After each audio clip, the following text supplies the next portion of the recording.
Like ang Facebook page ng PCSO Games Hub or visit www.pcso.gov.ph. Marami na ang natulungan ng Nature Soya Coffee.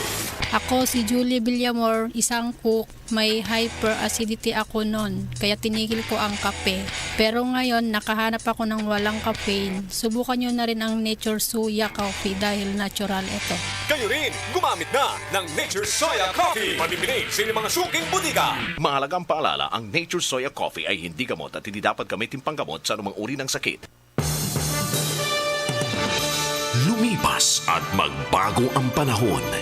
Iisa at nakatatak ang kauna-unahang himpilan sa paghahatid ng serbisyo publiko at balita.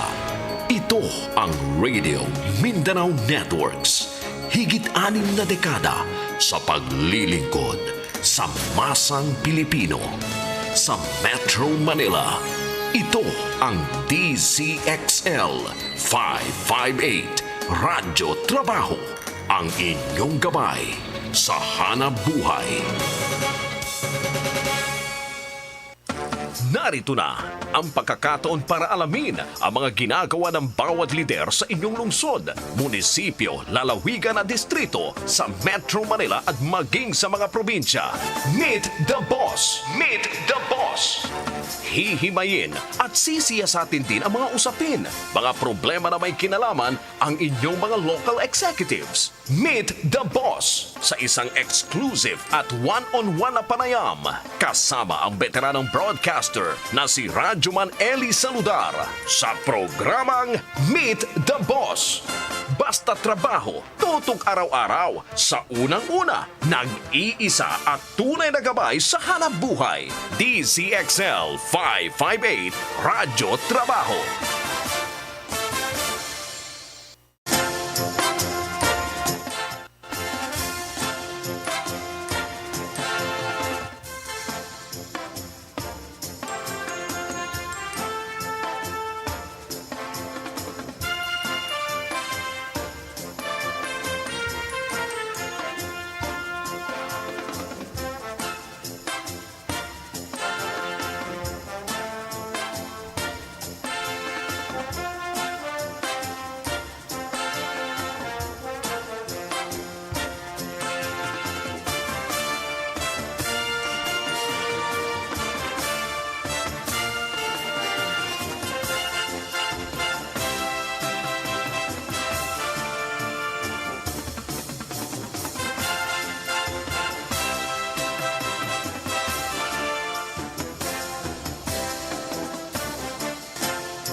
Meet the Boss with Ely Saludar sa Radyo Trabaho.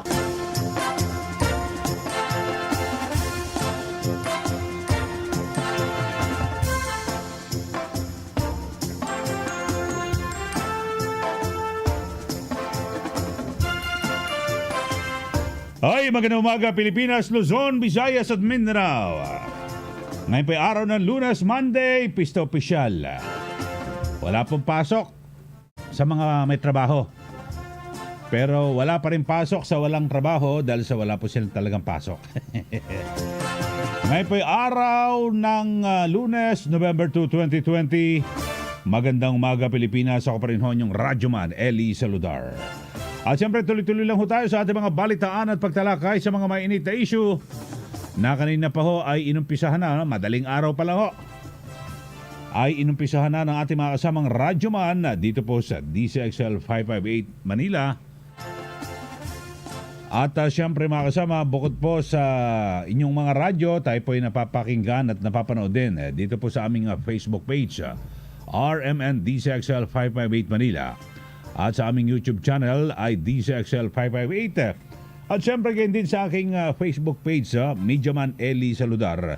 At sa YouTube ay Mediaman Ely Saludar. Meet the Boss with Ely Saludar sa Radyo Trabaho. Oras na po natin, alas 9 na ho ng umaga. At samantala mga kasama, alamin natin ang pinakahuling report mula po sa Pag-asa Weather Forecasting Center. Whether dry or wet, dapat ikaw ay prepared. Narito ang weather update. Mula po sa Pag-asa DOST, si Ana Clorin. Ana, good morning. Magandang umaga po sa ating lahat at patuloy nga humihina itong bagyong si Rolly at sa kasalukuyan nasa 100 kilometers kanluran, timog kanluran po siya ng Subic Bay at ang kanyang maximum sustained wind maabot po sa 65 kilometers per hour at ang kanyang gustiness naman ay umaabot sa 80 kilometers per hour. Patuloy itong kumikilos pa kanluran, hilagang kanluran sa bilis na 20 kilometers per hour. At ngayon may nakataas pa rin tayong tropical cyclone wind signal number 1 sa may northwestern portion ng Occidental Mindoro kasama ang Lubang Island, western portion ng Batangas, extreme western portion ng Laguna, Cavite, Metro Manila, western portion ng Bulacan at ng Pampanga, Bataan at southern portion ng Zambales. Posible pa rin makaranas dyan na pagbuso ng hangin na aabot sa 30 to 60 kilometers per hour. Ngunit ngayon habang papalayo po sa ating landmass itong bagyong si Rolly na nasa West Philippine Sea ay unti-unti po natin babawasan at aalisin na yung mga areas na meron po tayong warning signals at posibleng lumabas ito na ating area of responsibility bukas ng umaga.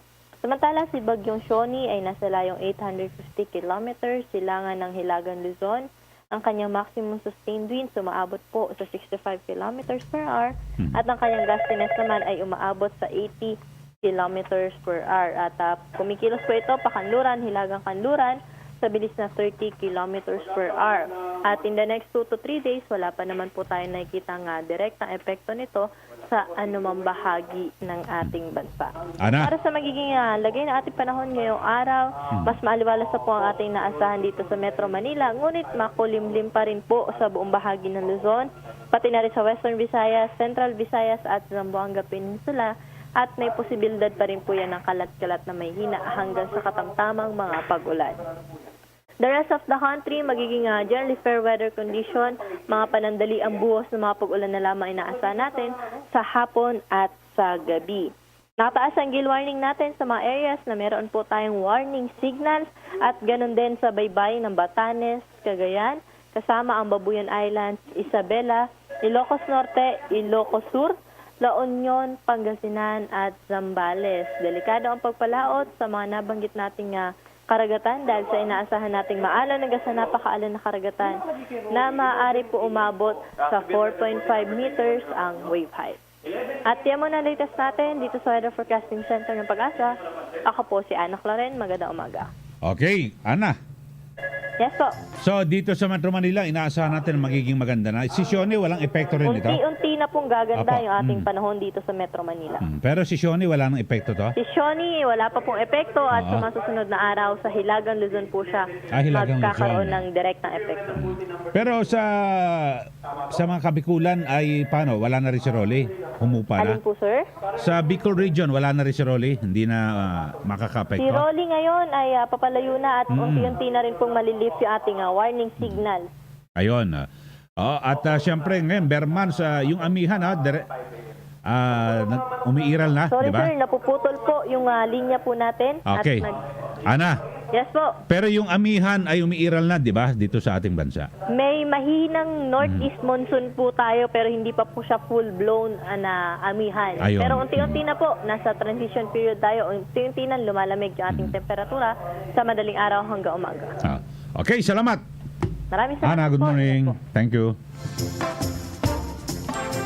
Okay, mga kababayan, yan po si Ana Clorin ng Pag-asa DOST. Ay, salamat ho, mga kasama. At kahit pa paano ay humupa na itong malakas na hangin at pagulan ng bagyong Rolly, mga kababayan. Talagang grabe ho, no, yung epekto nitong bagyo. Pero alam niyo po, mga kababayan, taon-taon ho meron po tayong bagyo Hindi po ba? At kadalasan din ho kapag Berman simula ng Setyembre, Oktubre, Nobyembre, mga kasama, diyan po pumapasok yung mga malalakas na pagulan. Yung mga bagyo ho na dumarating dito po sa ating bansa. Base po yan sa karanasan at kasaysayan ng ating bansa. Napakarami ho na mga dumarating na bagyo. Ewan ko lang ho, bakit ho parang parang laging bago ng bago, no? Lalo na po yung ating mga opisyal po ng pamahalaan mula po sa lokal, mga kababayan. Dapat ho ay napaghahandaan ng mabuti. Ano ba talaga ang tamang paghahanda? Di po ba? Sa mga ganitong kalamidad. Kasi hindi na po bago ito eh. Taon-taon po ito. Meron na po, alam na po ng lahat yung ganitong panahon. Umuulan. Dumarating po yung mga bagyo. Kaya nga ho, di ba, pagkatapos po ng taon, tapos pagpasok ho ng bagong taon, yung pag-asa naghahanda ho ng maraming mga pangalan eh. Hindi po ba? Ano ibig sabihin? Talagang siguradong sigurado at wala pong makakapigil na may darating ho ng panahon ng tagulan at darating yung mga bagyo. Sana nga po ay, di ba, para kasing bago ng bago tuwing may kalamidad, parang takantaka ho yung, parang iba nabibigla po. Bagamat yung iba ho, may mga official ho ng ating pamahalaan, particular po ng LGU, handang-handa na po. At kung may mga pinsala na mga hindi maiwasan, talagang yun po, hindi na po nila kontrolado. At minsan kasi alam niyo naman ho yung yung bagyo. Di po ba makasama, yung mga ulan yan, biglang lumilihis. Pero siguro kapag may panahon po ng tagulan, bagyo, kahit na hindi tatamaan ang inyong lugar, maganda pa rin. Kasi ang bagyo biglang lilihis, di ba? Minsan lilihis yan, wala ka kaalam-alam na kung lumihis. Katulad po dito po sa sa Metro Manila kahapon. Awa ng Diyos, lumihis po sa Metro Manila. Dapat po tatamaan ho talaga di ba? Nung umaga, tapos nung bandang hapon, lumihis. Okay po yun, di po ba? So, pero kahit na lumihis man o hindi, dapat po ay laging handa. Yung ating mga kababayan, mula po sa mga mamayan at siyempre sa pangunguna na rin po ng mga opisyal ng ating gobyerno, di po ba? Napaka-importante ho nito di ba? Na lahat po ay handa. Handa ang gobyerno at handang-handa rin ang mamayan. Alam nyo, sa kasalukuyang panahon, di ba? Meron po tayong pandemya. Kaya dapat ho talagang grabe po, doble po ang paghahanda at pag-iingat mga kasama. Kasi bukod po sa mga kalamidad, yung bagyo na yan, malalakas na pagulan, ay siyempre, meron pong pandemya. Na dapat ho talagang lubos po nating pagtuunan ng pansin mga kababayan, di po ba? Dahil sa, alam nyo, sa sa UK, yan po sa Inglaterra, sa, di ba mga kasama, ay nag-lockdown ho sila 1 buwan. Kasi napakataas po ng kaso ng COVID-19. Dito po sa atin, wag na po nating hintayin na bumalik po. Ngayon maganda-ganda na ho at bumabagal na po. Bumababa na po ang kaso ng COVID dito po sa ating bansa, mga kababayan. Dun sa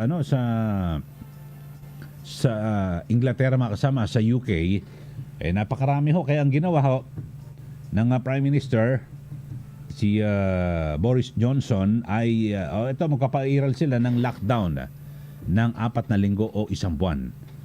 Bawal lumabas ng bahay maliban na lang kung talagang kailangan at sarado po lahat ng mga establishmento maliban lang di ba walang dine-in, puro take out lang mga kasama delivery ko naman. So wag na po nating intayin na manumbalik muli ang pagtaas ng kaso ng COVID-19. Kaya lagi ho tayo mag-ingat hanggat wala pa ho ang bakuna. Yun ho mga kababayan. Meet the Boss with Ely Saludar sa Radyo Trabaho. Okay, balik ho tayo mga kasama. Oras na po natin, 9:16 na ho na umaga. Ratsada muna tayo ng ating mga balita mula po sa ating mga radyoman sa labas ng himpilan. Ito hong rehabilitasyon ng mga paliparan sa Bicol Region na nasira ng Bagyong Rolly.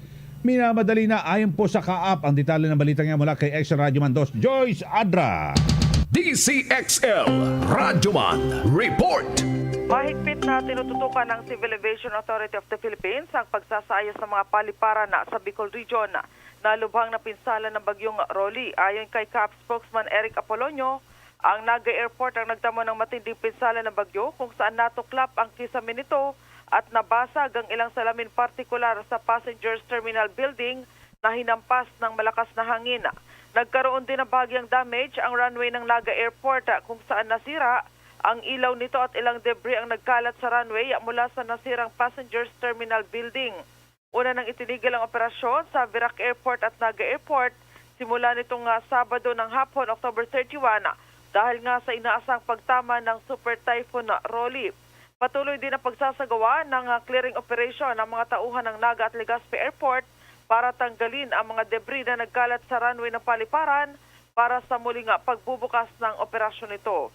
Samantala, wala namang napaulat na naging pinsala ng bagyo sa airport ng Biliran, Borongan, Calbayog, Katarman, Katbalogan, Tacloban, Giwan, Hilongos, Maasin at Ormoc sa Visayas. Gayon din ang Masbate Airport, Sangli Airport maliban sa pagkawala ng supply ng kuryente, dulot ng malakas na hangin dala ng bagyong Rolly sa lalawigan ng Cavite. Kasama mo sa NAIA, Radyo Mandos, Joyce Collantes Adra, Tatak Armen, DZXL 558. Meet the Boss with Ely Saludar sa Radyo Trabaho. Okay, oras na po natin, 9:18 na po ng umaga. Samantala, sa ilang sandali ay abangan niyo po ang ating special coverage mga kasama. At meron pong briefing si Presidential Spokesman Harry Roque para malaman po natin ang pinakahuling balita mula po sa Malacanang at sa tanggapan ng Pangulo mga kababayan. At malaman po din po natin kung nasaan po ang Pangulo. Kasi simula pa ho kahapon ay trending na ho mga kasama ang Pangulo. Hinahanap po nasaan ang Pangulo. Yan po yung sa social media mga kababayan. So, bagan ho natin mamaya. At syempre, kung ano man yung mga pwedeng ibigay at naibigay na tulong ng ating national government po sa mga lokal na pamahalaan na naapektuhan. Simula pa ho ng bagyong Quinta hanggang ngayon yung bagyong Rolly, mga kababayan. Talagang napakatindi ho, di ba? Sunod-sunod po. Magkakasunod po ang pagpasok po ng malalakas na bagyo. Kaya siyempre alam naman natin yung mga lugar po na dinamaanan po ng bagyo, yan po ay nangangailangan ng ayuda mula po sa ating gobyerno at lalo na sa national government. Kasi marami po yung mga LGU, mga lokal na pamahalaan na talaga namang hirap na hirap po sila ngayon kasi wala na po silang pondo. Naubos na po yung kanilang pondo, yung calamity fund nila dahil po sa COVID-19. Wala na po. Wala na pong bubunutin mga kasama, ika nga. Kaya yung iba hirap at nangangailangan po ng tulong, ayuda mula po sa national government. So yun po. Kaya yung ating mga kababayan na mga gusto pong tumulong para po sa ating mga kababayan, yun ho. Iparating nyo ho sa mga probinsya o kinaukulan sa Philippine Red Cross mga kasama. Okay, sandali. Paalala muna tayo. Oras natin. 9:20. Joy 1050 pack hanggang kinsena swak. Overcome ito'y pano. Ang sikreto, liit benching kong patak sa buong hugasin na swak. Konting tubig haluin at mabulain. Over sa bula, over sa bisa. Liit benching kong patak sa buong hugasin na swak. Ang Joy 1050 pack hanggang kinsena swak. Ang Joy 1050 pack hanggang kinsena swak. 15-day mileage claim is based on quantitative consumer usage test. Santon Plus Herbal Capsule. Ako po si Angelica. May bukol po ako sa tuhod kaya hirap po talaga ako maglakad. Nag-take ako ng Santon Plus araw-araw at isang buwan lang. Palit ang bukol ko. Epektibo talaga ang Santon Plus Herbal Capsule. Santon Plus. Mabibili sa mga butika. Para sa heavy-duty hugasin, mag-Smart Dishwashing Paste. Bawat mahig. Smart dishwashing. Smart kinis. Solid. Smart dishwashing. Smart Dishwashing Paste. May double tanggaling formula. Solid magtanggal ng heavy-duty sebo sa kawalit kaldero. Solid din magtanggal ng bakterya. Kaya number 1 na ang Smart Dishwashing Paste. Bawat mahig kinis. Solid. Smart dishwashing. Smart Dishwashing Paste. Manufactured by ACS Manufacturing Corporation. ACS. Para sa damit na ka-bloom sa bango, subukan ang Charm Fabric Conditioner. Charm Fat Corn. Bangong kumaka-bloom. Charm Fat Corn. Damit ay may bango ng salibong bulaklak. Charm Fabric Conditioner with Stay Fresh Technology. Damit ay ka-bloom sa bango. Charm Fat Corn. Bangong kumaka-bloom. Charm Fat Corn. Damit ay may bango ng salibong bulaklak. Charm Fabric Conditioner. Manufactured by ACS Manufacturing Corporation. ISO certified. World-class quality. ACS. Radyo Trabaho. Ang inyong gabay sa hanap buhay. Okay, samantala mga kasama, ito ho at alamin natin ang briefing. Alamin natin mula kay XL Radyoman 4, Angel Ronquillo. DZXL Radyoman Report. Nagbibigay ngayon ng update hinggil sa super typhoon na ngayon ngay Tropical Storm Rolly, itong si NDRRMC Undersecretary Ricardo Halad. Makasama, pakinggan natin ang press conference. These are some of the other monitored effects on the status of lifelines. 7 road sections and 4 bridges in Region 2, Region 3, 5, and CAR were affected or damaged. There were interruptions of water supply in Region 5, specifically in Albay, Camarines Sur, Camarines Norte, Catanduanes, and Masbate. There were 1,160 passengers, 670 rolling cargos, 3 vessels and 7 motor bancas stranded. Ito yung naabutan outside of their base stations. And this came from Calabarzon, Mimaropa, and Region 5. There were monitored power outages in 125 cities and municipalities in Region 1, Mimaropa, Region 5, and Region 8. Initially reported also were flooding in 4 cities and municipalities in Region 5, but also last night we report there was an official report of flooding in Batangas City. And the effect of strong winds, we can expect damages to agriculture, especially in Catanduanes and Albay, as well as damages to residential property. But all these are still being assessed as of this time by the local government units and concerned regional government agencies. On our preparedness and immediate response measures, in preparation for the landfall of Super Typhoon Rolly, we were able to end, after its landfall, a total of 41 emergency alert and warning messages were sent through the telcos Globe and Smart. And these are on rainfall warning, storm surge warning, typhoon warning, and gale warning. These are the kind of messages that were sent to all subscribers in areas that we see that are going to be affected by those kind of hazards as shown in the slide, such as rainfall, storm surge, and gale storm.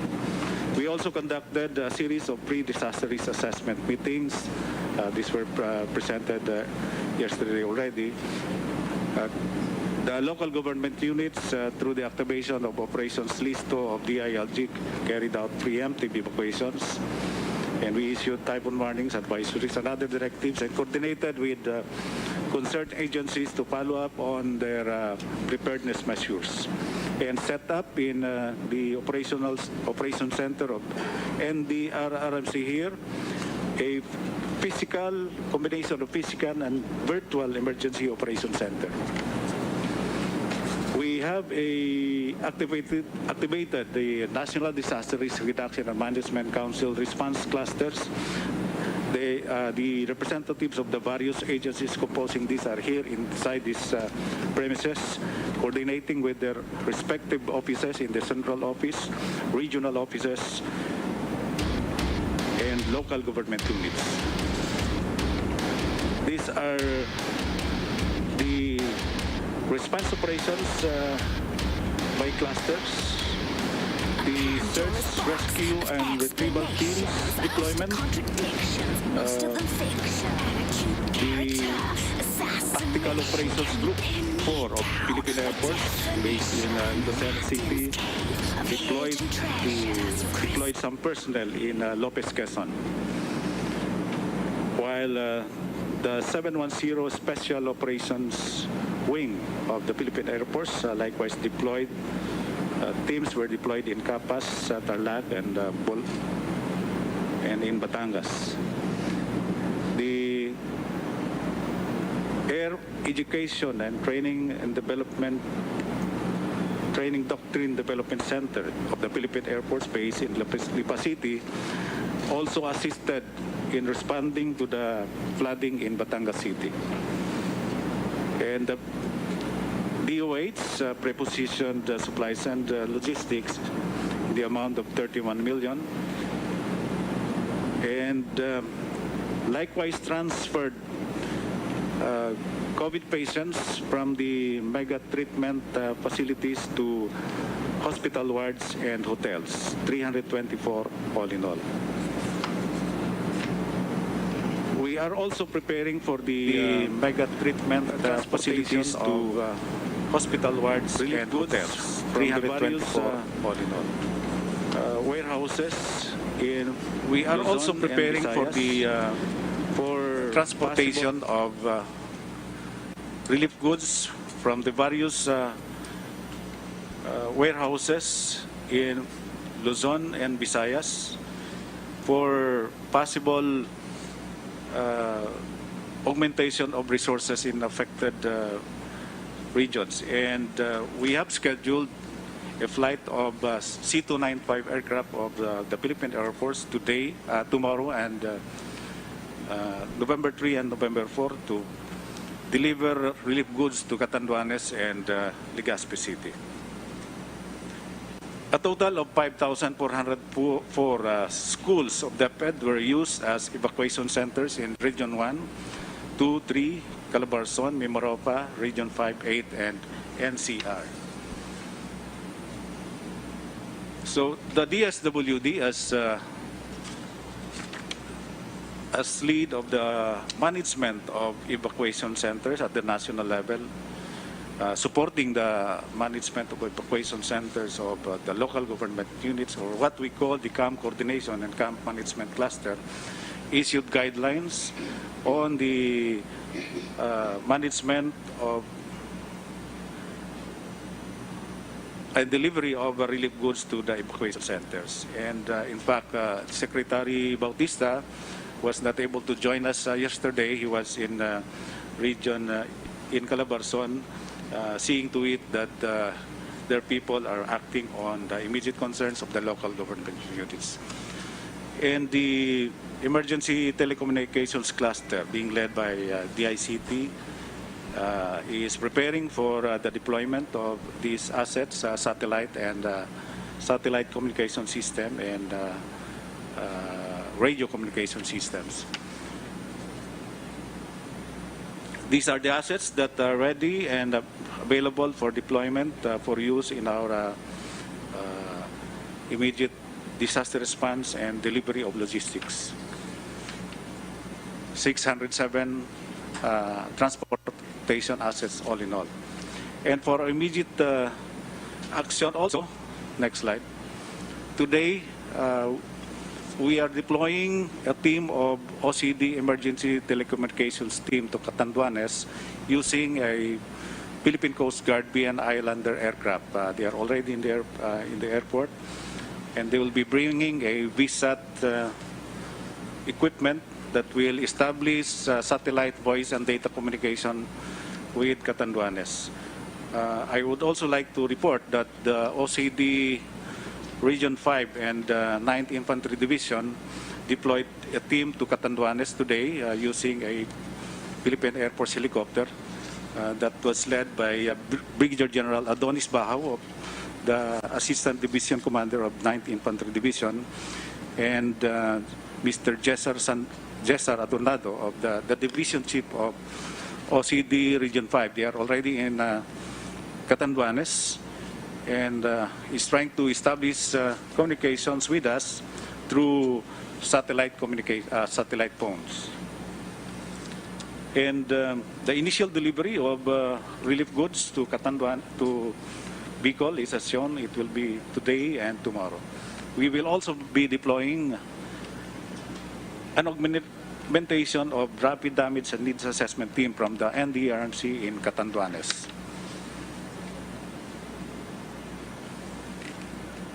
This is a picture of the pre-departure of our team in Villamor Air Base, bringing the equipment as shown. So that ends my briefing. Thank you for this opportunity again. Good morning. Maraming salamat, Yusek Halad. We are joined also today by PNP Chief Police General Camilo Cascolan and of course our Chief of Staff of the Armed Forces of the Philippines, Lieutenant General Gilbert Gapay. Sir, maraming salamat po sa pagdalo ninyo. Narito naman po ngayon ang ating Department of Interior and Local Government Secretary Anyo. Sir, kamusta na po ang mga calamity response ng ating LGUs, ng ating kapulisan at ating mga bumbero? Magandang umaga sa ating lahat. Una-una ay gusto natin i-commend ang mga LGUs sa kanilang magandang preparasyon na ginawa bago dumating ang bagyo through sa ating Operation Listo Protocols. Siguro kung hindi nakapaganda ng gusto, lalo na sa forced evacuation, ay baka mas maraming casualties. No? Sa ngayon ay 10 ang ating casualties. Ang isa ay galing sa Catanduanes. At dahil sa paghanda ay na-minimize natin at mayroong 3 pang missing, ang ating target talaga dapat ay 0 casualty. Nakaugnay natin yung ibang mga local chief executives ng mga hard-hit areas katulad ni Governor Al Francis Pichara at Governor Pres B. Velasco. At sa ngayon ay busy sila sa pag-oversee sa mga post-disaster actions, particularly on recovery and rehabilitation. At ang ating problema sa ngayon ay wala pa tayong contact sa Catanduanes, pero mayroon na tayong mga pumuntang personnel doon galing sa 9th Infantry Division, sa Philippine Coast Guard, kasama yung iba't ibang ahensya natin. Ang ating mga local chief executives ay nasa kanilang mga areas, na account natin sila lahat, at sila ang nagsusupervise ng mga damages. At we are now also taking part on the damage assessment with relevant government agencies to ensure that appropriate response could be given by the national government to hardest hit LGUs.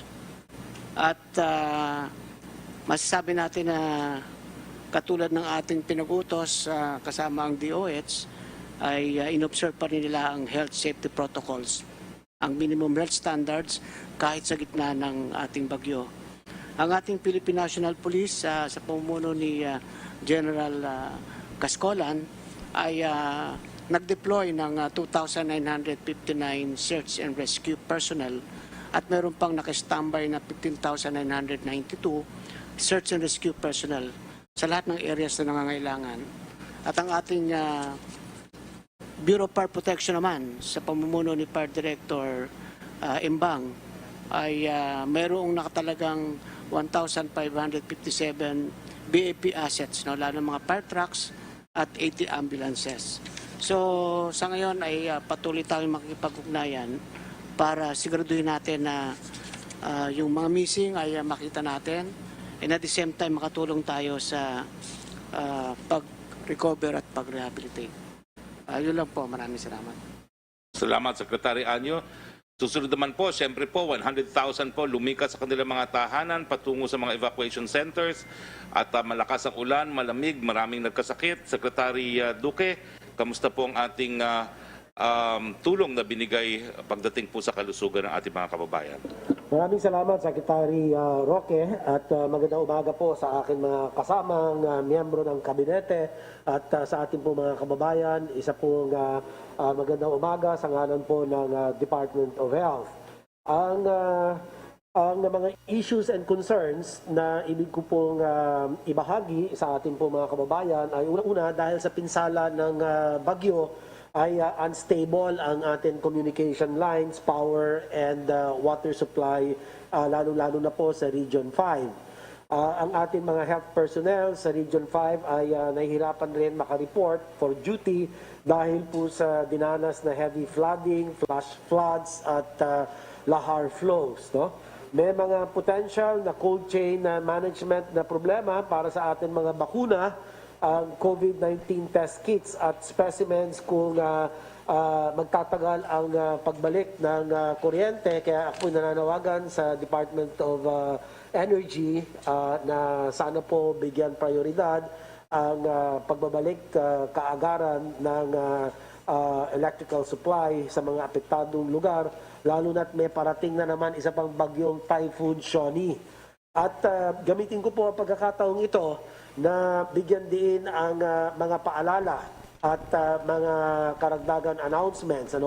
At gaya po ng sinabi ni Secretary Ed Año ng DILG, kailangan po talaga sundin natin ang minimum health standards, ang pagbuhugas ng kamay sa tamang pamamaraan, ang paggamit ng face mask sa lahat ng oras, ang pagpapanatili ng social distancing, huwag iiksi sa isang metrong distansya sa pagitan ng sarili at ibang tao, lalo na po sa loob ng mga evacuation centers. Hanggat isang pamilya lamang sa kada isang classroom o isang tent ang laman nito. At panatiliin well-ventilated o maayos ang sirkulasyon ng hangin. At iwasan hawakan ang mata, ilong, bibig. Agad na kumonsulta sa doktor kung magkaroon ng sintomas gaya ng ubo, pananakit na lalamunan, hirap sa paghinga at pagkahilo. At para sa mga LGUs, akin pong binibigyan din at uulitin ang kahalagahan na magtalaga ng safety officers sa mga evacuation centers. Magsagawa po ng symptom screening, clinical and exposure assessment of evacuees para agaran matukoy at ma-isolate ang mga suspect and probable cases. Bigyan ng hiwalay na silid ang mga high-risk individuals tulad ng mga may edad 60 years pataas, may mga karamdaman, buntis at mga bata. I-isolate ang mga sintomas sa treatment, temporary treatment and monitoring facilities o sa hiwalay na silid o evacuation center. At huwag nang lumabas at maglakad sa baha, lalo na ang mga may sugat sa paa. Kung hindi maiwasan, magsuot ng protective gear o mga bota. At sa mga lumusong sa baha, magtungo sa ating mga health centers upang mabigyan ng post-exposure antibiotic or prophylaxis kung kinakailangan para makaiwas po sa leptospirosis. Siguraduhin malinis ang inuming tubig at ang ating mga nakahandang pagkain, pakuluan ang anumang tubig ng 3 minuto, hugasan ng mabuti ang ating mga sahog at lutuing mabuti ang ating pagkain. At binibigyan din ko, panghuli na lang po, ay yung advisory number 3 na inilabas po namin ng Department of Health para po sa mga CHD at mga iba pang mga health officials. Nais po namin linawin na hindi kinakailangan sumailalim sa testing ang ating mga responders as long as sila ay asymptomatic at walang history of exposure to a confirmed or probable case as certified by a physician. So hindi kinakailangan sumailalim sa testing para sa ating mga nagre-responde. Mariin namin din pinapaalalahanan ang lahat na patuloy na sumunod sa minimum public health standards even in our disaster response efforts. Maraming salamat po, spokesperson Secretary Roque. Salamat, Secretary Duque. Marami pong mga tulay at kalyang nasira dahil sa bagyong Rolly. Kasama po natin ngayon si Secretary Mark Villar. Sir, ano-ano po itong mga nasirang mga tulay at kalsada at ano na po ang status ng pag-repair natin? The floor is yours, Secretary Villar. Maraming salamat po at magandang umaga po sa ating lahat. At this point, there are 18 road sections closed due to traffic dahil sa Typhoon Rolly. 2 po sa Cordillera Administrative Region, 2 po sa Region 3, 1 po sa Region 4, at 12 po sa Region 5. This is due to series of slides, fallen trees, electrical posts, and flooding. Bago po dumating yung bagyo, nakapag-deploy po kami ng mga assets para sa road clearing sa mga regions na apektado. Ang na-deploy po is 777 pieces of heavy equipment and vehicles, 518 tools and light equipment, at nakapag-deploy kami ng 4,931 personnel bago po dumating yung bagyo. At sa ngayon po, sa CAR, ang road na hindi pa nasarado pa is Apayao Ilocos Norte Road, which is not passable due to landslide. Yung Claveria Calanasan Cabugao Road, not possible due to soil collapse. Pero ang balita sa akin parang halos na clear na. Sa Region 3, dahil sa flooding, sarado po yung Santo Tomas Minalin Macabebe Road.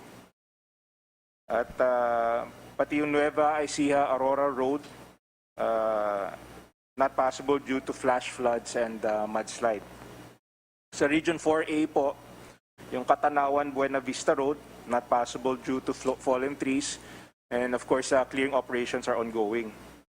Sa Region 5, the Tabaco Tiwi Kamsur Boundary Road is not possible due to flooding. Tabaco Wharf Road 1 and 2, due to fallen utility post. Sa Albay po, sa Dang Maharlika, may section sa Pulangi at Balangibang, not possible due to fallen utility post. Sa Camarines Sur po, sa may area Longdang Maharlika na not possible due to fallen trees and utility posts. Pati yung Naga City Carolina Road, also dahil po sa utility posts. At sa Sibobo, Cagsao, Kabanbanan Road, also dahil sa utility posts, hindi possible. Pati yung Milaor, Minalabak, Pili Road, due to fallen utility posts. Yung Lagonoy, Caramoan Road, due to collapsed road section. Yung Goa, Tinambak Road, dahil sa fallen trees and electric posts. And the San Rafael, Mampirao Road, also due to fallen trees and electric posts. So, and finally, the other three is the Dang Maharlika Nabua Poblacion section due to flooding and fallen utility posts. The Iriga City Nabua Road, Iriga City proper, not possible due to flooding and utility posts. At sa Sorsogon po, yung Donsol Banuang Gurang Road, not possible due to flooding and fallen utility posts. Sa ngayon po, ongoing po yung ang clearing operations. Walang tigil po ang clearing operations ng DPWH. And we're continuing, we have teams on the ground to assess also damages to government infrastructures. So yun po ang update. Maraming salamat po. Salamat, Secretary Villar. Marami rin pong mga lugar ngayon sa Kabikulan na walang ilaw, walang kuryente. Kasama po natin si Secretary Alfonso Cusi para magbigay ng update po kung sa ano itong mga lugar na walang power at kailan natin aasahan mabalik po ang power sa mga lugar na ito. Secretary Cusi, the floor is yours. Magandang umaga po, Mr. Chairman, Secretary Hari at mga kasama ko po rito ngayon sa pagpupulong na ito. Noon pong nakaraang linggo sa pagpiprepare nga po natin dahil sa darating na kalamidad at sa pagtugon na rin po sa kautusan ng ating Pangulo na maghanda sa parating na rally, ang DOE po, nagkaroon po kami ng coordination meeting with all the industry players.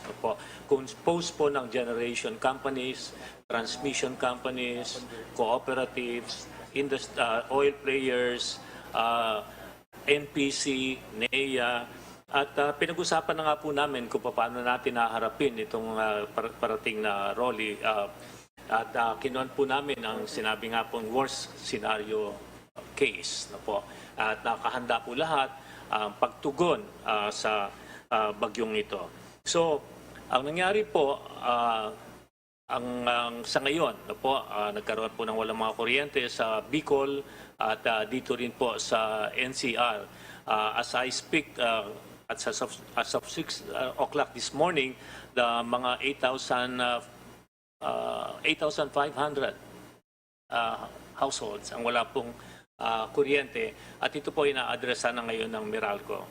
And as I speak also, ang NGC po, GCP, Transco, NEA, and all other industry players are doing everything to restore and put the power back in the affected areas. For more details, Mr. Chairman, I'd like to, we have prepared a presentation which I'd like to share to you and to the public. Yes. Alex. Good morning, everyone. I am Undersecretary Alexander Lopez, And on behalf of the Energy Secretary, Secretary Alfonso G. Cusi, I will be presenting the effects of Super Typhoon Rolly to the energy sector. Shown before you is the scope of my presentation. I will be providing the latest update on the power situation of the affected areas, followed by the oil supply situation, and lastly, the actions that the department did immediately. Next chart, please. As mandated, the Department of Energy oversees all efforts and activities of the government relative to the energy services. Next chart. Task Force on Energy Resiliency, or TFER, was established by the Energy Secretary through a department circular in 2018 to oversee the implementation of the plans and programs of the energy sector on energy resiliency, as well as provides direction, guidance, and control during disaster emergency response situations. Next chart. Moving on to the power situation in the affected areas of Super Typhoon Rolly. Next chart, please. 6 power plants went on emergency shutdown as a contingency measure to avoid plant damage and sudden disconnection to the grid, while 3 others are out and undergoing restoration activities, affecting a total of 2,776 megawatts installed capacity in Luzon. Next chart. The National Power Corporation, in charge of the small power utilities group power plants in off-grid areas, reported that there's no established communication yet in SPAG areas or SPAG plants in Catanduanes, Camarines Norte, and Camarines Sur. The plants in Albay, Romblon, and Masbate areas are on standby or partially energized, except for San Pascual Diesel Power Plant, Malaking Ilog Diesel Power Plant, Gilotongan Diesel Power Plant, Power Barge 114, and Banton Diesel Power Plant. While plants in Marinduque and Quezon areas are on standby or partially, except for Boac Diesel Power Plant, Power Barge 120, and Yumalig Diesel Power Plant. Next chart.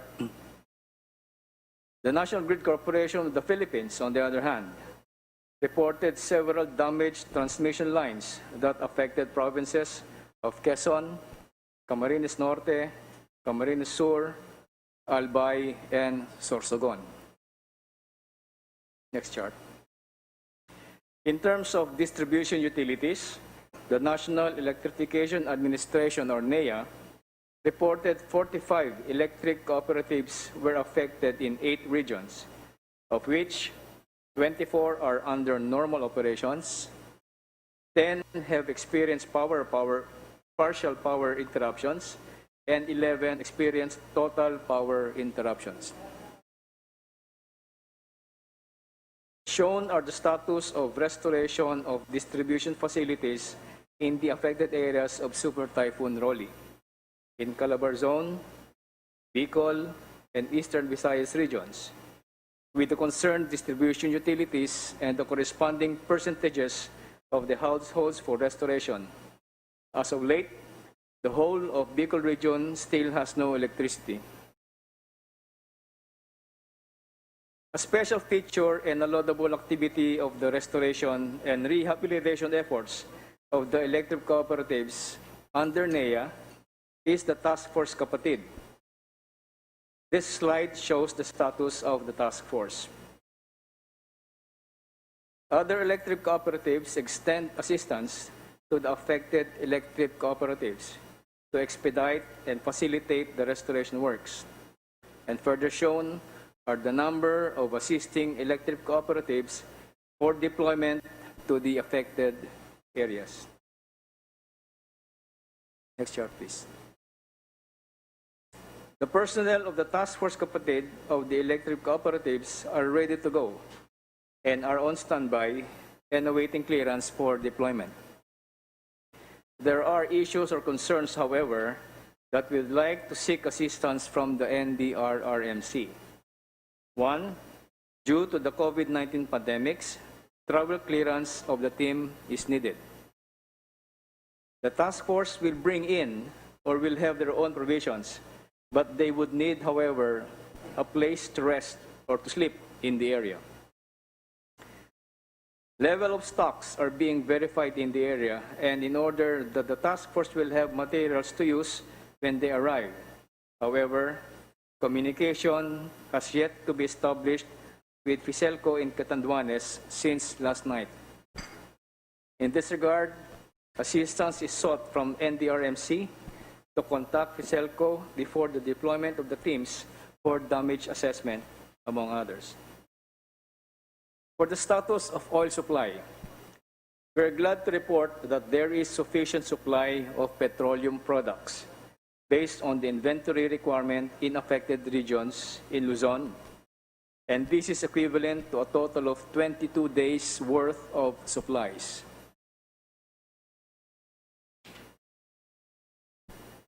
Allow me to mention some of the actions immediately done by the department. The DOE met with the National Grid Corporation of the Philippines, or NGCP, to discuss the details and the updates and the identification of strategies for immediate restoration. It was agreed upon that the DOE will arrange a meeting between the NGCP together with the power generation companies in Regions 3, 4A, and the NCR in order to ensure the reliability of the grid soonest. And weather permitting, the NGC personnel on the ground will conduct a more detailed assessment whose aim is to connect the Tayabas-Naga lines to serve the customers of Casureco 1, 2, 3, and 4 in Kamsur, the Gumaca-Labo lines to serve the customers of Canoreco in Cam Norte, as well as the areas served by Aleco in Albay, Sureco 1 and 2 in Sorsogon. The Task Force Kapatid of NEA is ready to be mobilized. The electric cooperatives in Regions 1, 2, 3, and 8 are ready to deploy and assist the southern Luzon areas gravely affected by Typhoon Rolly.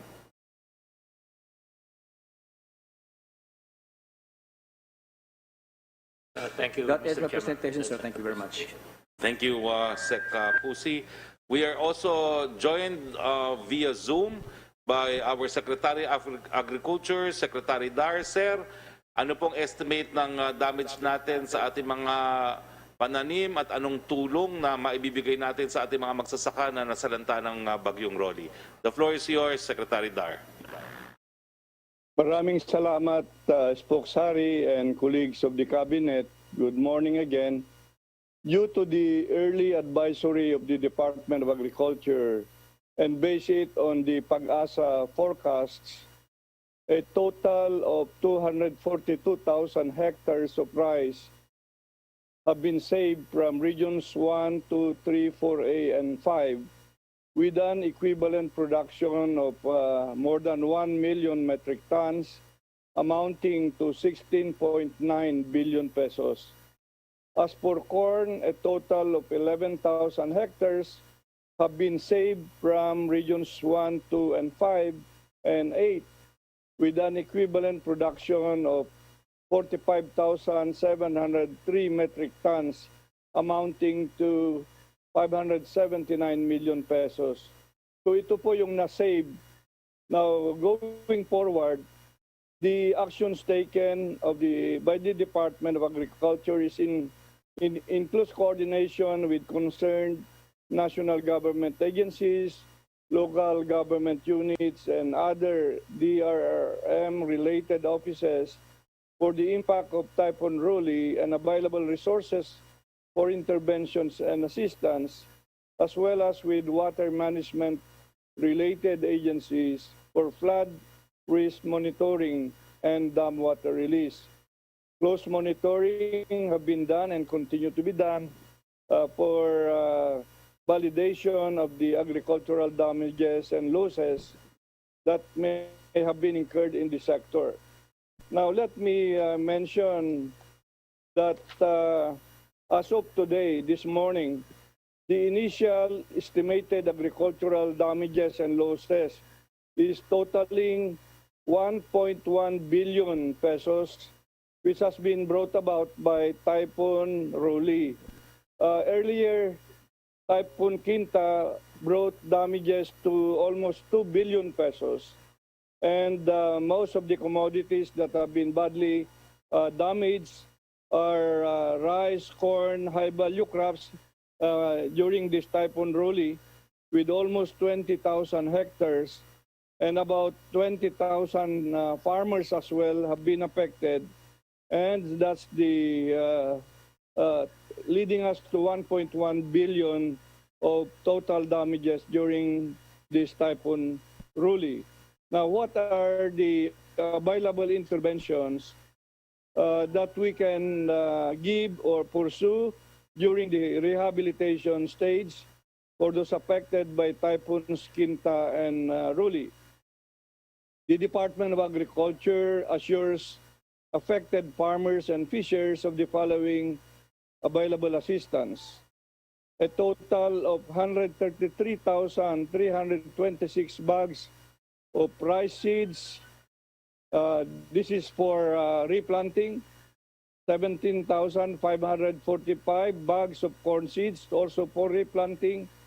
And 2,000 kilograms of assorted vegetables already positioned in the affected regions, particularly Bicol, Calabarzon, even Bimarupa areas, and some extent Siquijor and Northern Samar in the Visayas. Now, we are also readying drugs and biologics for livestock and poultry, and we will be also helping distribute small ruminants and native chickens to those affected by the typhoon. There is around 10 million pieces of tilapia and milkfish fingerlings, as well as fishing gears and paraphernalia that are ready for distribution. And we have still in our quick response fund amounting to 400 million pesos for rehabilitation of the affected areas in the various regions these last two typhoons. We also have survival and recovery loan program to be given at 25,000 per farmer that who is affected, or fishers who are affected, zero interest and payable in 10 years. And indemnification fund from Philippine Crop Insurance Corporation to pay for the losses incurred. And we have about 1 billion pesos for this. A farmer would get around 10 to 15,000 depending on the size and kind of agricultural commodities. We also have more than enough rice in the affected areas, and NFA operation centers are open 24 hours. So Mr. Spokesman and colleagues of the Cabinet, tuloy-tuloy pa rin yung moving around, monitoring, and evaluation of the damages of our staff at the regional field offices po. Yun po ang latest galing sa kagawaran ng pagsasaka. Maraming salamat po. Maraming salamat, Secretary Dar. Kasama rin po natin ang Undersecretary ng DSWD, si Undersecretary Bujongan. Sir, magkano na pong tulong ang naibigay natin sa mga kababayan nating nasalanta ng bagyo at ano pa pong aasahan tulong nila? The floor is yours, Yusek Bujongan. Maraming salamat po, Sec. Harry, sa ating chairperson of the NDRIMC at sa lahat ng mga cabinet members na nandito ngayon at iba pang mga guest. Isang magandang umaga sa lahat. Nais po nating magbahagi ng pinakahuling ulat hinggil sa isinasagawang pagbibigay tulong ng DSWD sa mga lokal na pamahalaan bilang first responder na naapektuhan ng bagyong Rolly at matutulungan silang tugunan ang pangailangan ng kanilang nasasakupan. Sa field office car po, meron pong 106 na mga pamilya o 405 na individual mula sa 4 na barangay ang naapektuhan. Ngunit isa lang po ang nagpapasalamat po tayo at isa lang pong pamilya o 6 na katao ang in-evacuate, kailangang i-evacuate. Sa field office NCR po, kasalukuyang pinoproseso ng field office ang augmentation request ng munisipalidad ng Pateros. Na-monitor po natin doon sa NCR na may 3,160 na mga pamilya o 13,682 katao sa 89 na evacuation centers na na-evacuate through preemptive evacuation po. Sa field office number 1, kasama ang higit 80 volunteers nagsasagawa ang field office ng repacking ng 5,000 family food packs doon po sa Biday Warehouse City ng San Fernando, La Union.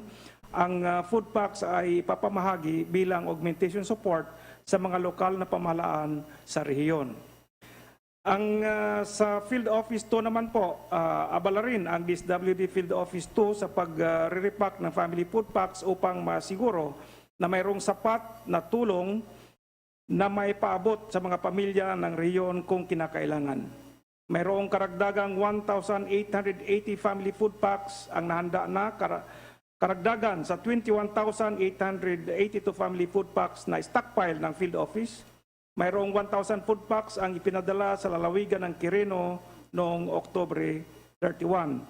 Mayroon namang 2,000 family food packs na nakapreposisyon na sa satellite warehouse sa field office sa Cabarogis, Quirino, Bayumbong, Nueva Vizcaya at sa Ilagan City Social Welfare and Development Office. Na-monitor po sa FO2 ang pag-evacuate ng 66 katao mula sa 3 barangay through preemptive evacuation.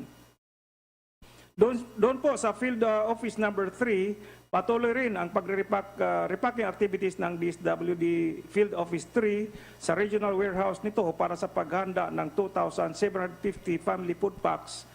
Ang field office ay nakipag-ugnayan sa DSWD National Resource Operation Center, yung ating warehouse dito sa Pasay, para sa pagpapadala ng karagdagang 2,300 na food packs sa regional warehouse nito at 1,700 food packs sa satellite warehouse sa ahensya sa Port Magsaysay. Ito po ay nagawa na natin the other day. Nakipag-ugnayan naman ang field office sa Office of the Civil Defense sa rehiyon para sa pagpapadala ng 1,000 food packs sa warehouse nito sa Aurora. Sa Field Office 4A naman po, nagpadala ng ang DSWD National Resource and Logistics Management Bureau ng 630 kasako na bigas o 31,500 kilos ng bigas papunta sa DSWD Field Office 4A warehouse doon sa Dasmariñas City. Ang bigas ay i-repack para makagawa ng karagdagang family food packs na ipapamahagi sa mga apektadong pamilya. Tinatayang 5,250 na food packs ang maaaring mayanda mula sa bigas na ipadala na.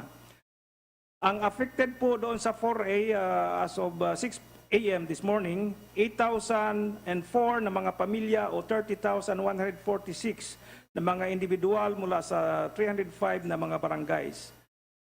7,728 na mga pamilya or 29,093 individuals ang kasalukuyang nasa 376 evacuation centers ng Region 4A. Ang DSWD Field Office 4A ay patuloy ang pakikipag-ugnayan sa mga apektadong lokal na pamahalaan para sa pagbibigay ng kinaukulang tulong para sa mga apektadong pamilya at komunidad. Mayroong sapat na nakahandang family food packs at pundo ang field office. Sa kasalukuyan, mayroong nakaantabay na 6.5 milyong halaga ng family food packs, food items, hygiene kits at sleeping kits sa iba't ibang warehouse ng ahensya sa buong rehiyon. Sa Mimaropa po, may na-monitor tayo na affected na 6,697 na mga pamilya o 24,396 na individual mula sa 238 sa mga barangay ng rehiyon. Sa Field Office number 5 po, doon sa Bicol, aktibo pa rin ang provincial at municipal action teams ng field office ng 6 na probinsya sa rehiyon at mahigpit na nakipag-ugnayan sa provincial at municipal disaster risk reduction management offices para sa pagbibigay ng tulong o augmentation sa ating mga local government units. Sa kabuuan po, gusto ko pong iulat na nakapamahagi na ang DSWD ng family food packs at non-food items na nakakahalaga na higit 164,000 pesos sa probinsya ng Albay. Samantala, tayo po ay nagpapasalamat sa International Organization for Migration or IOM para sa kanilang donasyon na 500 modular tents na kanilang ipinahatid na maaari nating gamitin bilang temporary shelter ng mga apektadong pamilya. Today, we will be pushing forward more family food packs, although meron nang naka-stockpile doon sa area sa Catanduanes and Albay via C-295 of the Philippine Air Force. Tuloy-tuloy po ang pagbibigay ng DSWD ng maagap at mapagkalingang serbisyo, serbisyong may malasakit, serbisyong may puso. Maraming salamat po. Salamat, Undersecretary Bujongan. Kahapon po, may na-report tayo si Joy sa Ginubatan, Albay. At nagpapasalamat po kami sa DZRH dahil sila ay nag-forward ng information. So tanungin po natin kay PNP Chief Camilo Cascolan, ano pong nangyari doon sa bahay na natabunan sa Ginubatan at ano pa po yung mga search and rescue operation na kinundak ng ating kapulisan. Chief Cascolan, please. Salamat po, Secretary Roque. Ako po ang Deputy Chief PNP for Operations, si Police Lieutenant General Binag, Sir Binag. At ang ating pong hepe ngayon ay papunta po sa Bicol, kasama po ang aming staff para tingnan din ang kalagayan ng ating search and rescue operation doon in support of our regional and local DRRMC. Nakausap po yung regional director bago ako pumunta rito. At yun nga, ang una niyang ni-report muna, tinignan muna namin yung kung na-establish na lahat ng communication line, lalo na sa Catanduanes. Mr. Secretary, sa ngayon po na-establish na natin doon at na-report niya na 90% ng infrastructure, sir, ay damaged daw. Siyempre po, assessment lang po ito ng police. At yung number po ng casualty na ni-report po ng regional director namin ay sa ngayon ay 10 na. I hope mag-reconcile na lang po ng kung meron hong pagbabago. 4 dito sa Catanduanes, tapos 6 sa ibang lugar sa Bicol. Ang inyo pong PNP, meron kaming 4 na tinututukan na areas bilang inyong law enforcement. Una nga yung search and rescue operation. Sir, i-report ko na rin po. Pangalawa ito yung security ng ating mga evacuation center. Para masigurado natin na wala anumang mangyayari na masama doon at maproteksyonan yung ating mga evacuees. Sir, pangatlo, tinututukan din po namin yung mga vacated areas, sir, para walang looting na mangyari. Sinisigurado po natin yon. At syempre po yung ating regular law enforcement operation na baka meron pang magsamantala na kriminal. No? At ang PNP rin dahil meron kaming sariling command center, napakaganda source din ng information sa ating pong ating mga kababayan o sa ating pong ibang ahensya. Kasi ang police natin, nandoon sila sa regional, provincial, down sa municipality level. Kaya marami po kaming information na pwede actually pagkunan ng iba't ibang planning or decision-making process. Sir, tuloy-tuloy ko na lang po. Sa atin pong sa search and rescue, sir, nakapag-deploy po tayo kahit bago pa magsimula. 6,107 Tapos meron pa kaming standby na 17,000. Tapos meron pa tayong iba pa yung ating dito sa regional, iba pa sa national at iba-ibang region na atin tinatawag to na RSSF. Ito po yung ating pang standby force other than the SAR. Meron po kaming 38,000. In fact, pinag-utos ng aming hepe, meron ng 100 manggagaling sa Region 7, pupunta sa Region 5 para tulungan ang ating mga pulis sa Region 5, ma-reinforce sila. At may kasama mga food banks kung tawagin po namin. At mayroon din po kami manggagaling dito sa National Headquarters, ipapadala rin mga tao, mga ganun din ang numero para ho masigurado na matulungan po yung ating regional office doon in support of the regional DRRMC, saka po yung provincial and city and local. So, yun ho, sa mga affected ang minomonitor namin, sir, in coordination siyempre ng ating DSWD, meron hong 15,464 na sinisecure po kami na evacuation centers, no? So, nireport ko nga kanina, so far ho, wala naman hong masamang nangyari doon at sinisigurado po natin na ligtas lahat ang ating mga kababayan na nandoon po sa loob ng evacuation center. At binanggit ko rin ho kanina, sa lahat naman ho na-evacuate yung vacated areas, salamat naman ho at wala nga hong looting, ulitin ko, at kami nakikiusap naman. No? Sana naman sa ganitong klase ng panahon ay wag na nilang pagsamantalahan kung meron hong nag-iisip dyan doon sa mga lugar na binakanti ng ating mga kababayan. No? Yun ho. Tapos, sir, tinitingnan din po namin yung number of casualties nga, binanggit ko sa inyo, sa kay injured. We can also share this information, total number of road condition and possible, tapos flooded areas, etc. Pati ho yung communication, something that we can actually utilize ng ibang ahensya po. I know you have those numbers here, pero I know ay direkta sa aming mga hepe at sa aming mga provincial directors. So, sir, ang isa rin ho namin binabantayan, dahil marami rin ho kami may mga pulis din ho kaming naapektuhan, kaya ho ang ginawa ng ating hepe, pinag-utos, na siguraduhin na lahat ng pulis na matatamaan ng bagyo, pinauwi muna ho namin. No? Kaya ho, kahit papano, with that kind of arrangement, meron ho mga pulis na o yung pamilya nila na kahit na naapektuhan ho, na pinagtutuunan din ho namin ng pansin. Doon naman ho sa Ginubatan, sir, nandoon ho ang ating pulis sa report po ng ating regional director at talaga ho patuloy ho yung pagsuporta nila ho doon sa search and rescue, kasama po yung army ng local at yun nga ho ang nai-report nga sa buong Bicol ay 10 ho yung namatay. So for sir, yun po yung pinagtutuunan namin bilang inyong pulis sa panahon ng ganito hong kalamidad. Salamat po. DZXL Special Coverage.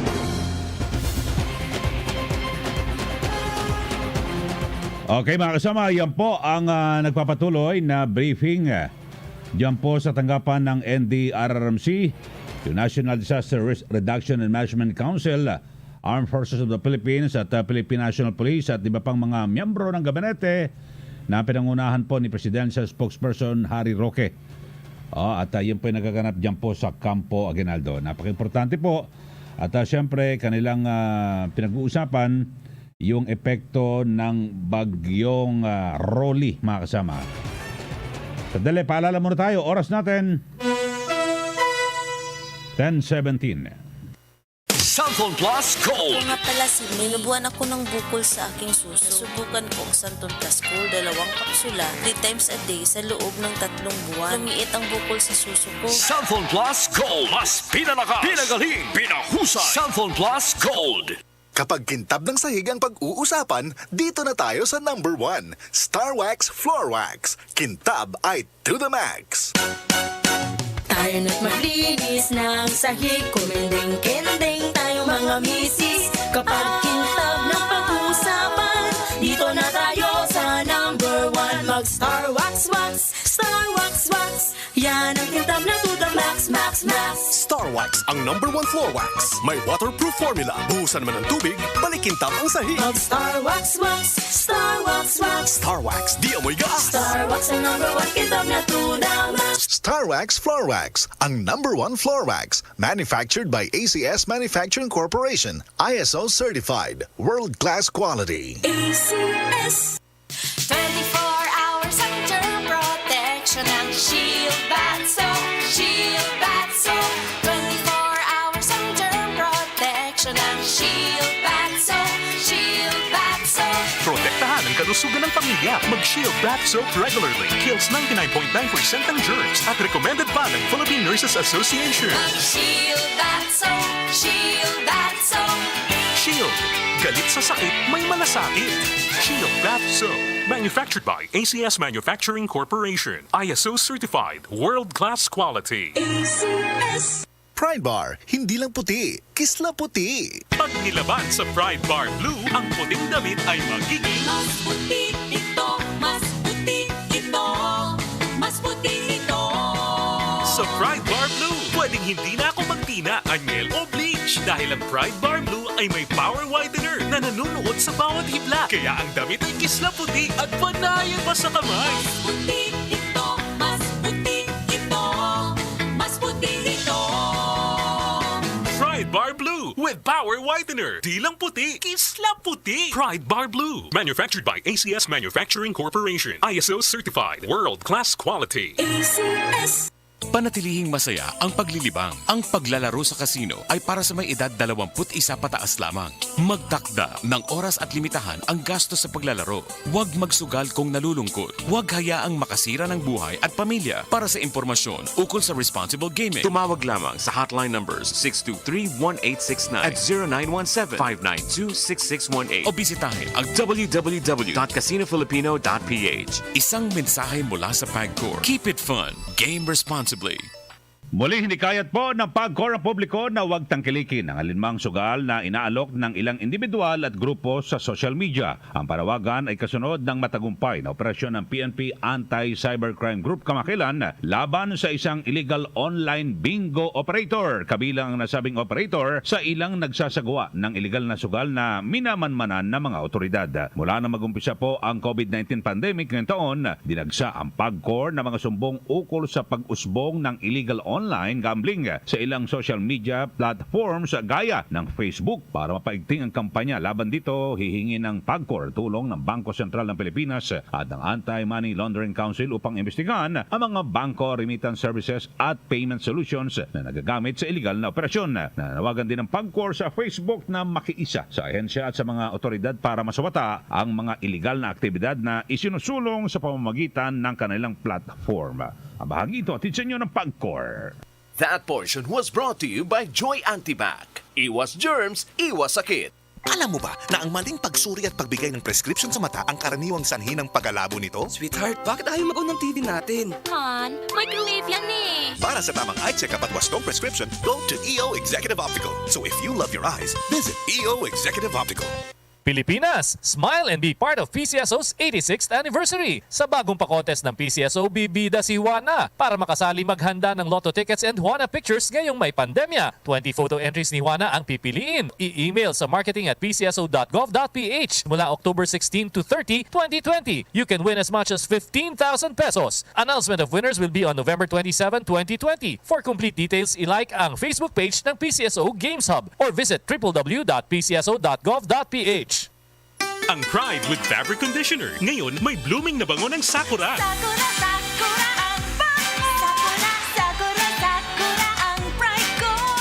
Blooming ang labada ko. Pride, Sakura, Sakura. Pride with Fabric Conditioner. May Sakura Blooming Pearls para sa labadang blooming sa linis, labadang blooming sa bango for as long as 24 hours. Blooming ang labada ko. Pride, Sakura, Sakura. Para sa blooming na labada, i-Pride Sakura mo na. Pride Sakura Blossom. Manufactured by ACS Manufacturing Corporation. ISO certified. World-class quality. ACS. Para sa damit na ka-bloom sa bango, subukan ang Charm Fabric Conditioner. Charm, Fat Farm, bangong kumaga-bloom. Charm, Fat Farm, damit ay may bango ng salibong bulaklak. Charm Fabric Conditioner with Stay Fresh Technology. Damit ay ka-bloom sa bango. Charm, Fat Farm, bangong kumaga-bloom. Charm, Fat Farm, damit ay may bango ng salibong bulaklak. Charm Fabric Conditioner. Manufactured by ACS Manufacturing Corporation. ISO certified. World-class quality. ACS. DZXL Radyo Trabaho. DZXL ang inyong gabay sa hanap buhay. Meet the Boss with Ely Saludar sa Radyo Trabaho. Okay, balik ko tayo mga kasama at partner, good morning. Ayun, good morning sa i-partner. Happy Monday po. Happy pa rin kahit na partner talagang hinataw yung Bicol. Okay, so yan po mga kababayan at kanina narinig niyo po ang ginawang briefing na pinangunahan ni Presidential Spokesperson Harry Roque Diyan po sa Camp Aguinaldo sa tanggapan po ng NDRRMC. At nagkaroon po ng assessment at yung epekto ng bagyong Rolly, mga kababayan. At siyempre, pag nakita ko yung mga pinsala, meron pong katapat na siyempre gagawing rehabilitation dyan ng iba't ibang sangay ng ating pamahalaan sa pangunguna po ng iba't ibang mga lokal na pamahalaan at katuwang ang national government. Okay, sige partner. So nag-into ka na. Paalam na tayo. Yun. Abangan niyo po nga pala alagang PhilHealth leptospirosis pa pag-uusapan namin. Maraming salamat. Ako po ang inyong Radyoman, Jenny Pahilan. At syempre mga kasama, ako pa rin ho yung Radyoman, Ely Saludar. Samantala, oras natin 10:25 in the morning. Mga karamdaman ba ang problema mo? Subukan ang bago Santon Plus Gold. Santon Plus Gold. Mas pinanakas, mas pinahusa, mas pinagaling. Makatutulong sa paglunas sa mga pamamaga, bukol at iba pang karamdaman sa iyong katawan. Santon Plus Gold. Mabibili sa mga butika. Sulitin ang serbisyong handog ng PhilHealth. Sa Universal Healthcare UHC, lahat ng Filipino ay miyembro na ng PhilHealth at may health insurance benefits na magagamit kaagad sakaling makonfine o magpagamot. Upang mas sulit at ma-enjoy ang benepisyong ito, maging responsible sa pagbabayad ng kontribusyon para lalong lumawak pa ang mga benepisyong magagamit ng bawat miyembro. Makibahagi, unawain at alamin ang Universal Healthcare. Tumawag sa 844-17442, mag-email sa actioncenter@philhealth.gov.ph o bumisita sa alinmang opisina ng PhilHealth.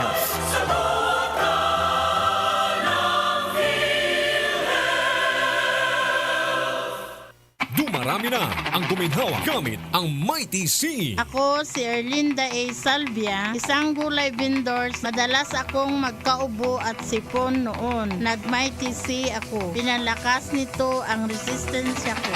Kontrahin ang mga sakit. Vitamin C na alkaline base. Mighty C. Panahon ng hawaan. May hawaan din sa bahay na di namamalayan. Dahil ang sponge ay maaaring pugad ng milyon-milyong germs na maaaring humahawa sa pinagkakainan. Iwasan ang hawaan. The Philippine Society of Microbiologists recommends Joy Antibac with Power of Safeguard. Removes 99.9% of germs sa sponge. Para iwas hawa sa pinagkakainan, mag-Joy Antibac with Power of Safeguard. Iwas germs, iwas sakit. Mag-Joy Antibac para iwas hawa sa pinagkakainan. Santon Plus Herbal Capsule. Ako si Joseph. 5 years na akong Santon Plus Herbal Capsule user. Walang ibang gamot na nakapagpagaling sa aking cirrhosis of the liver, kundi Santon Plus Herbal Capsule lang. The best talaga. Santon Plus Herbal Capsule. Mabibili sa mga butika. 24 hours ang germ protection ng Shield Bath Soap. Shield Bath Soap. 24 hours ang germ protection ng Shield Bath Soap. Shield Bath Soap. Protektahan ang kalusugan ng pamilya. Mag-Shield Bath Soap regularly. Kills 99.9% ng germs at recommended pa ng Philippine Nurses Association. Mag-Shield Bath Soap. Shield Bath Soap. Shield. Galit sa sakit, may malasakit. Shield Bath Soap. Manufactured by ACS Manufacturing Corporation. ISO certified. World-class quality. ACS. Ano ang kwentong MX3 ni Doc Nina Rodil, isang dentist? For me, MX3 helps me to be the best version of myself, from being a mother to being a dentist and a disciple of Christ. Doc Nina Rodil naniniwala sa MX3 kasabay ang proper diet, exercise at MX3. Mahalagang paalala, ang MX3 capsule ay hindi gamot at hindi dapat gamiting panggamot sa anumang uri ng sakit. Pride Bar, hindi lang puti, kisla puti. Pag nilaban sa Pride Bar Blue, ang puting damit ay magiging Mas puti ito, mas puti ito, mas puti ito. Sa Pride Bar Blue, pwedeng hindi na ako magtina, anyel o bleach dahil ang Pride Bar Blue ay may power whitener na nanunuot sa bawat hibla. Kaya ang damit ay kisla puti at panayan pa sa kamay. Mas puti ito, mas puti ito, mas puti ito. Pride Bar Blue with power whitener. Di lang puti, kisla puti. Pride Bar Blue. Manufactured by ACS Manufacturing Corporation. ISO certified. World-class quality. ACS. Para sa damit na ka-bloom sa bango, subukan ang Charm Fabric Conditioner. Charm Fat-Con, bangong kumaga-bloom. Charm Fat-Con, damit ay may bango ng salibong bulaklak. Charm Fabric Conditioner with Stay Fresh Technology. Damit ay ka-bloom sa bango. Charm Fat-Con,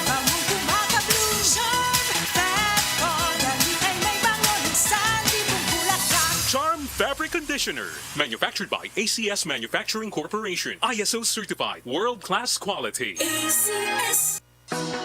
Nandito na ang programang maghahatid ng tunay na kalinga sa bawat mamamayan. Halina't sabay-sabay natin tutukan ang programang maghahatid ng tunay na kalinga sa bawat Pilipino. Hatid ay serbisyo publiko mula sa Philippine Charity Sweepstakes Office. Ito ang Radyo Kalinga, hatid ng PCSO. Tutok na tuwing Miyerkules alas 3:30 hanggang alas 4 ng hapon. Mapapanood din sa pamamagitan ng Facebook Live, sa YouTube Live ng DZXL at sa Signal TV Channel 309. Ito ang Radyo Kalinga.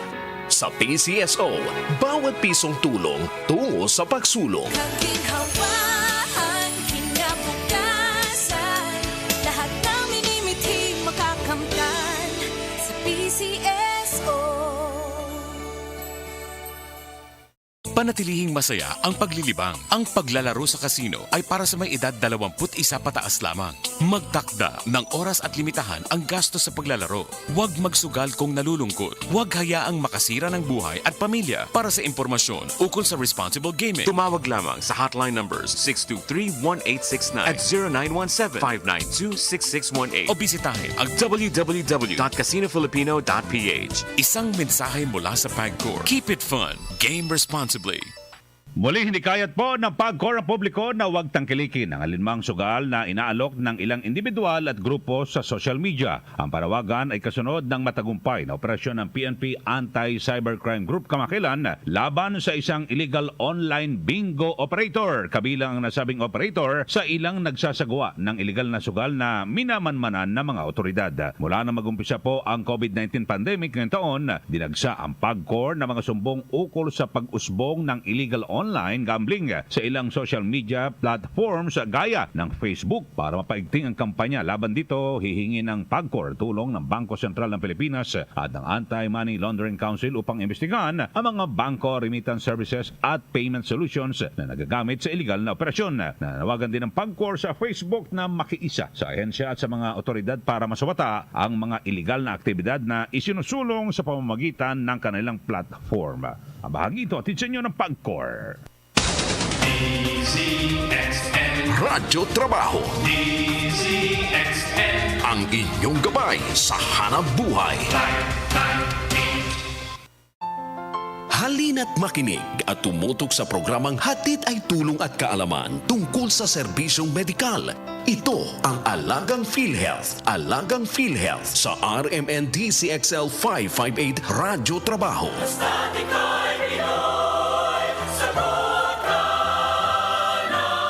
Magandang umaga sa inyong lahat mga kasama. Panahon na naman ng tag-ulan. Isa sa mga nausong sakit sa mga panahong ganito ay ang leptospirosis, dulot ng pagbaha. Ano ba ang dapat tandaan para makaiwas sa sakit na ito? Kaugnay nito, magkano ang sagot ng PhilHealth kung sakaling tamaan ng sakit na ito ang isang miyembro? Ating alamin yan ngayong umaga. Kasama po natin mga kasama ang Senior Manager ng Corporate Communications Department ng PhilHealth, Sir Ray Balenya. Sir Ray, magandang umaga. Magandang umaga, Jenny, at syempre sa lahat ng mga taga-subaybay ng iyong programa. Ayan, Sir Ray, eto na nga, ano ang leptospirosis? Napapanahon itong usapan natin, sapagkat tag-ulan na naman. Oo. Ang leptospirosis po ay sakit po yan, nadala ng bakteryang leptospira, na karaniwan po nasa tubig baha po yan, o kaya doon sa putik o mga halamang kontaminado po ng ihi, ng daga o kaya ng iba pang mga hayop. Yung bakterya na ito, Jenny, ay maaaring pumasok sa anumang parte ng katawan natin, gaya ng mga mata, ilong o bibig. O kaya, kung meron tayong mga sugat o galos, maaari din itong pumasok sa ating katawan. Noong nakaraang taon, ang National Capital Region o NCR, nakapagtala ng pinakamataas na bilang ng kaso ng leptospirosis dito sa atin. Kaya iba yung pag-iingat dapat po ang ating gagawin. At ayon naman sa World Health Organization, ang leptospirosis ay karaniwang nangyayari sa mga tropical at subtropical regions. At tamang-tama tayong namang nasa Pilipinas, nandito sa region na ito. Kaya talagang meron itong sakit na ito. Ano-ano po ang sintomas ng leptospirosis? Jenny, ang sintomas na maaari pong maramdaman ng isang taong may leptospirosis ay ang mga sumusunod. Halimbawa, lagnat, pananakit ng ulo at kalamnan, pananakit po ng mga binti. At sa malalang kaso, ay komplikasyon po sa atay, sa bato at sa utak. Maaari rin po na manilaw, umitim ng kaunti ang ihi at magkaroon ng matinding sakit ng ulo. Sir Ray, ano-ano po yung mga paraan yan para syempre to makaiwas sa sakit na ito? Para makaiwas po tayo sa leptospirosis ay tandaan po natin ng mga sumusunod. Huwag po na lumusong o kaya huwag po tayong magtampisaw sa tubig baha. Lalo na po kung meron po tayong sugat. Gumamit po tayo ng bota kapag tayo po ay hindi maiiwasan, lulusong po tayo sa baha. At panatilihin po, malinis po ang ating tahanan, pati na po ang ating pong kapaligiran. At buksain din po natin yung mga daga sa tahanan. At meron mga ilang lokal na pamahalaan, di ba? Meron pang incentive kapag meron pong may mga daga na nahuli. Agad maligo o kaya maglinis po tayo ng katawan kapag lumusong po sa tubig baha. Magkano ang sagot ng PhilHealth para sa leptospirosis? Ito po ang dapat maintindihan ng mga kababayan natin. Sagot po yan ng PhilHealth. Kung makakaranas po kayo ng ganyang mga sintomas, agad po kayo na magpunta sa pinakamalapit na pagamutan. Ang sinasagot ng PhilHealth ay halagang 11,000 pesos para po sa confinement ng pasyenteng tatamaan po ng leptospirosis. Sir Ray, maaari po naming malaman ang inyong mensahe sa ating mga nakikinig at nanonood po sa ating Facebook page. Go ahead, Sir Ray. Ngayong panahon na naman ng tag-ulan, Jenny, at nagiging karaniwan ang pagbaha. Isama po natin sa ating pong pag-iingat ito pong pag-iingat sa sakit na leptospirosis. Ganon din yung iba pang mga sakit na usong-uso kapag ganitong maulan. Halimbawa, typhoid fever, cholera, na pawang nakukuha po sa maruming tubig. Huwag po nating ipag-walang bahala po ang sakit na ito kasi maaari po itong ikamatay ng pasyente kapag hindi po naagapan. Kapag mayroong sintomas o nagkaroon po tayo ng exposure sa leptospirosis ay magpakonsulta po agad tayo sa doktor o kaya magtungo na po sa pagamutan. At huwag po tayong mag-aalala dahil may benefit po kayo sa PhilHealth para po sa sakit na leptospirosis. Yun. At Sir Ray, saan po pwedeng ma-reach out o malaman po ng ating mga nakikinig at nanonood kung may mga tanong po sila sa PhilHealth, Sir Ray? Bukas ang ating Action Center, 8441-7442. At yung ating mga social media accounts, halimbawa ay Facebook at Twitter, maaari po kayong magpadala ng tanong diyan. At doon sa mga gustong mag-email, ay mag-email po kayo sa actioncenter@philhealth.gov.ph. At syempre doon sa mga gustong mag-text, ay maaaring mag-text sa 0917-898-7442. Yun. At Sir Ray, maaari na ho silang tumawag o mag-text. O mag-text po sa amin dito kung may tanong po kayo sa PhilHealth sa 0921-431-1044. Sir Ray, maraming salamat po hanggang susunod pong muling Lunes. Maraming salamat din, Jenny, at mabuhay ang iyong programa. Mag-ingat po tayo sa leptospirosis. Para sa karagdagang kaalaman at iba pang katanungan tungkol sa UHC at iba pang serbisyo ng PhilHealth, tumawag lamang sa PhilHealth Action Center sa numerong 844-17442 o maaari din kayong mag-email sa actioncenter@philhealth.gov.ph. Bumisita sa alinmang opisina ng PhilHealth. Bisitahin din ang aming official Facebook page at PhilHealth Official at i-follow ang aming Twitter @Team PhilHealth. Hanggang sa susunod nating pagsasama-sama dito sa Alagang PhilHealth. Hatid sa inyo ng PhilHealth, your partner in health.